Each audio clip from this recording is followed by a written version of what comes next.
بسم اللہ الرحمن الرحیم۔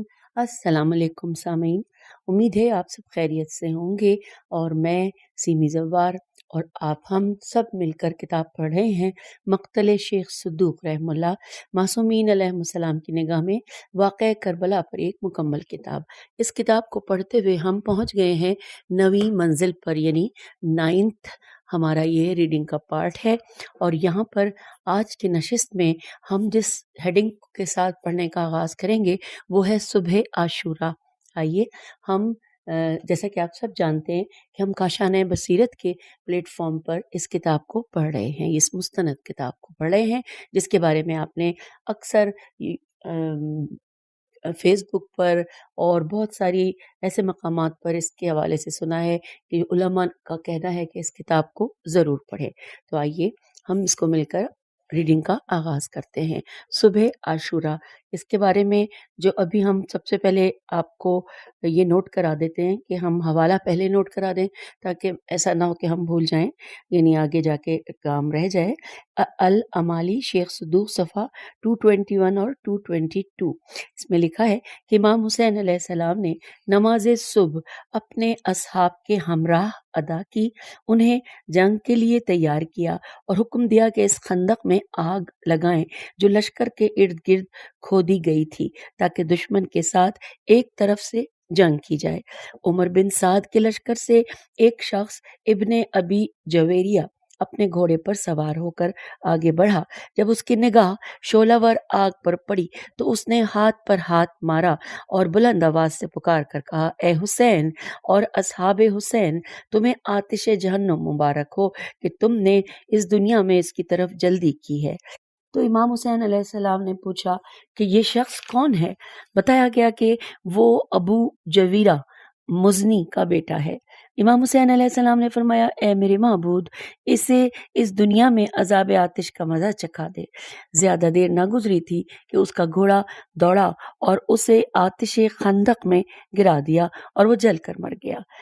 پھر لکھا ہے کہ عمر بن سعد کے لشکر سے اور ایک اور شخص آگے بڑھا کہ جس کا نام تمیم بن حسین ہے سواد یہ نون فرازی تھا۔ اس نے بلند آواز سے کہا، اے حسین و اصحاب حسین، کیا تم آب فرات نہیں دیکھ رہے ہو جو سانپوں یا مچھلیوں کے پیٹ کی مانند معجزن اور چمکدار ہے؟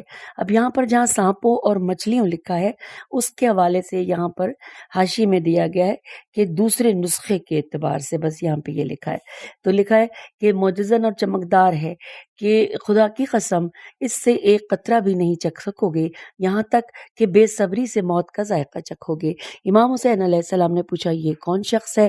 بتایا گیا کہ یہ تمیم بن حسین ہے۔ امام حسین علیہ السلام نے فرمایا، یہ شخص اور اس کا باپ دونوں دوزخی ہیں، خدایا اس شخص کو آج ہی پیاس سے ہلاک کر دے۔ زیادہ دیر نہیں گزری تھی کہ اس کا گلا پیاس سے بند ہو گیا اور وہ اپنے گھوڑے سے نیچے گرا۔ لشکریوں کے گھوڑے نے اسے پامال کر دیا اور وہ مر گیا۔ پھر عمر بن سعد کی فوج سے ایک اور شخص آگے بڑھا جسے محمد بن اشعث بن قیس کندی کہتے تھے۔ اس نے کہا، اے حسین بن فاطمہ، رسول خدا صلی اللہ علیہ وآلہ وسلم کے نزدیک آپ کا کون سا احترام ہے جو دوسروں کا نہیں ہے؟ تو امام حسین علیہ السلام نے جواب میں یہ آیت کریمہ تلاوت کی کہ جو سورہ آل عمران کی آیت 33 اور 34 کے ترجمہ کہ اللہ نے آدم، نوح، آل ابراہیم اور آل عمران کو منتخب کر لیا ہے۔ یہ ایک ایسی نسل ہے کہ جس میں ایک کا سلسلہ ایک سے ہے۔ تو یہ ہم نے سورہ آل عمران کی آیت 33 اور 34 کا ترجمہ پڑھا، اور پھر لکھا ہے کہ پھر فرمایا مولا نے کہ خدا کی قسم محمد خاندان ابراہیم علیہ السلام سے ہیں اور اطرت ہادیہ آل محمد صلی اللہ علیہ وآلہ وسلم سے ہے۔ اور پھر پوچھا یہ شخص کون ہے؟ بتایا گیا یہ محمد بن اشعث بن قیس کندی ہے۔ تو امام علی مقام نے سر آسمان کی طرف بلند کیا اور فرمایا، خدایا محمد بن اشعث کو آج سے ایسی ذلت سے دوچار کر کہ آج کے بعد اسے ہرگز عزت نصیب نہ ہو۔ زیادہ دیر نہیں گزری تھی کہ اس پر ایسی حالت طاری ہو گئی کہ وہ قضائے حاجت کی غرض سے فوج سے باہر نکلا تو اللہ تعالیٰ نے اس پر ایک بچھو کو مسلط کر دیا کہ اس نے اسے ڈسا اور وہ اسی حالت میں مر گیا کہ اس کی شرمگاہ عریاں تھی۔ اور آئیے اب اگلی ہیڈنگ کی جانب لکھا ہے بریر بن خزیر خیز وادیرے خزیر ہمدانی کا دشمن سے ہم کلام ہونا۔ لکھا ہے کہ امام حسین علیہ السلام اور ان کے اصحاب پر پیاس کا غلبہ ہوا۔ ان کے پیروکاروں میں سے ایک شخص کے جس کا نام بریر بن خزیر ہمدانی تھا، اور اس کے بارے میں لکھا ہے کہ حدیث کا راوی ابراہیم بن عبداللہ کہتا ہے کہ وہ ابو اسحاق ہمدانی کا ماموں ہے۔ تو وہ ان کے پاس آیا اور عرض کیا یا ابن رسول اللہ، کیا آپ مجھے اجازت دیتے ہیں کہ ان کے پاس جاؤں اور ان سے گفتگو کروں؟ تو امام حسین علیہ السلام نے اجازت دی۔ تو وہ ان لوگوں کے پاس گئے اور کہا کہ اے جماعت، بے شک اللہ تعالیٰ نے محمد صلی اللہ علیہ وآلہ وسلم کو حق کے ساتھ مبعوث کیا۔ وہ بشارت دینے والے، ڈرانے والے، اللہ کے اذن سے اس کی طرف دعوت دینے والے اور تابناک چراغ ہیں۔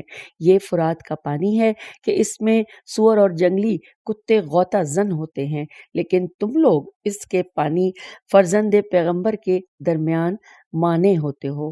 پھر لکھا ہے یزیدی سپاہیوں نے کہا کہ اے بریر، تم نے طولانی گفتگو کی ہے، بس کرو۔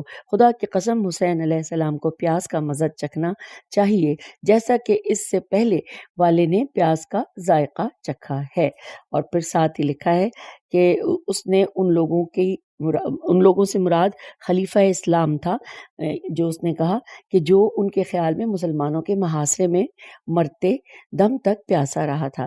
تو امام حسین علیہ السلام نے بریر کی طرف متوجہ ہو کے فرمایا کہ بریر بیٹھ جاؤ۔ اچھا، بس یہاں تک یہ لکھا ہے، اور اس میں حوالہ ہے امالی شیخ صدوق صفحہ 222۔ آگے چلتے ہیں۔ پھر ہیڈنگ آ گئی ہے حضرت امام حسین علیہ السلام کا اتمام حجت کرنا۔ اس حوالے سے اس کا بلکہ پہلے حوالہ نوٹ کر لیجئے کہ امالی شیخ صدوق صفحہ 222 اور 223 یہ ترتیب سے چل رہا ہے اور ہم اس سے بہت کچھ جان رہے ہیں۔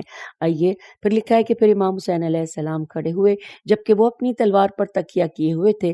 حضرت علیہ السلام نے بلند آواز سے فرمایا، میں تمہیں خدا کی قسم دے کر پوچھتا ہوں، کیا تم لوگ مجھے جانتے ہو؟ انہوں نے کہا کہ ہاں، آپ رسول اللہ صلی اللہ علیہ وآلہ وسلم کے فرزند اور ان کے نواسے ہیں۔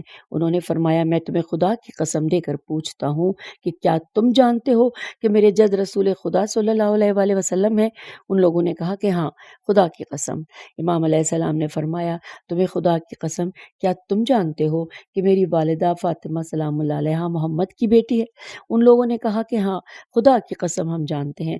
تو امام علیہ السلام نے فرمایا کہ تم لوگوں کو خدا کی قسم، کیا تم جانتے ہو کہ میرے بابا علی بن ابی طالب ہیں؟ تو پھر ان لوگوں نے کہا کہ ہاں، خدا کی قسم۔ امام علیہ السلام نے فرمایا، تمہیں خدا کی قسم، کیا تم جانتے ہو کہ ختیجہ بنت خویلد جو اس امت کی عورتوں میں سب سے پہلے ایمان لائی ہیں، وہ میری جدہ ہیں؟ تو انہوں نے کہا کہ ہاں، خدا کی قسم۔ امام علیہ السلام نے فرمایا کہ تمہیں خدا کی قسم، کیا تم جانتے ہو کہ سید الشہداء حمزہ علیہ السلام میرے بابا کے چچا ہیں؟ انہوں نے کہا خدا کی قسم، ہاں، ہم یہ بھی جانتے ہیں۔ امام علیہ السلام نے فرمایا کہ پھر خدا کی قسم کھا کر بتاؤ کہ کیا تم آگاہ ہو کہ جعفر طیار جو بہشت میں پرواز کرنے والے ہیں وہ میرے چچا ہیں؟ انہوں نے کہا ہاں، خدا کی قسم۔ حضرت نے فرمایا کہ تم لوگوں کو اب خدا کی قسم کہ کیا تم جانتے ہو کہ یہ تلوار جو میں نے اپنی کمر میں حمائل کر رکھی ہے رسول خدا صلی اللہ علیہ وآلہ وسلم کی تلوار ہے؟ تو ان لوگوں نے کہا ہاں، خدا کی قسم، یہ وہی تلوار ہے۔ پھر امام علیہ السلام نے فرمایا کہ تمہیں خدا کی قسم، کیا تم جانتے ہو کہ یہ امامہ جو میں نے اپنے سر پر رکھا ہوا ہے رسول خدا صلی اللہ علیہ وآلہ وسلم کا امامہ ہے؟ ان لوگوں نے کہا کہ ہاں، خدا کی قسم، انہی کا ہے۔ امام نے فرمایا کہ خدا کی قسم، کیا تم لوگ جانتے ہو کہ میرے بابا سب سے پہلے اسلام لانے والے علم کے معاملے میں سب سے زیادہ صاحب علم ہوئے، حلم و بردباری میں سب سے زیادہ بردبار ہونے میں بزرگ ترین شخصیت ہیں اور بلا شک و شبہ ہر مرد و زن کے مولا ہیں؟ انہوں نے کہا کہ ہاں، خدا کی قسم، ایسا ہی ہے۔ پھر امام حسین علیہ السلام نے فرمایا کہ اس کے باوجود کہ تم جانتے ہو کہ کل روز قیامت میرے بابا حوض کوثر پر ہوں گے اور بعض لوگوں کو وہاں سے یوں ہکلائیں گے جیسے کہ پیاسے اونٹ کو پانی سے دور کیا جاتا ہے، اس کے باوجود کہ تم جانتے ہو کہ قیامت والے دن لوائے حمد میرے جد کے ہاتھ میں ہوگا، پس کس وجہ سے میرے خون کو حلال سمجھتے ہو؟ انہوں نے کہا یہ سب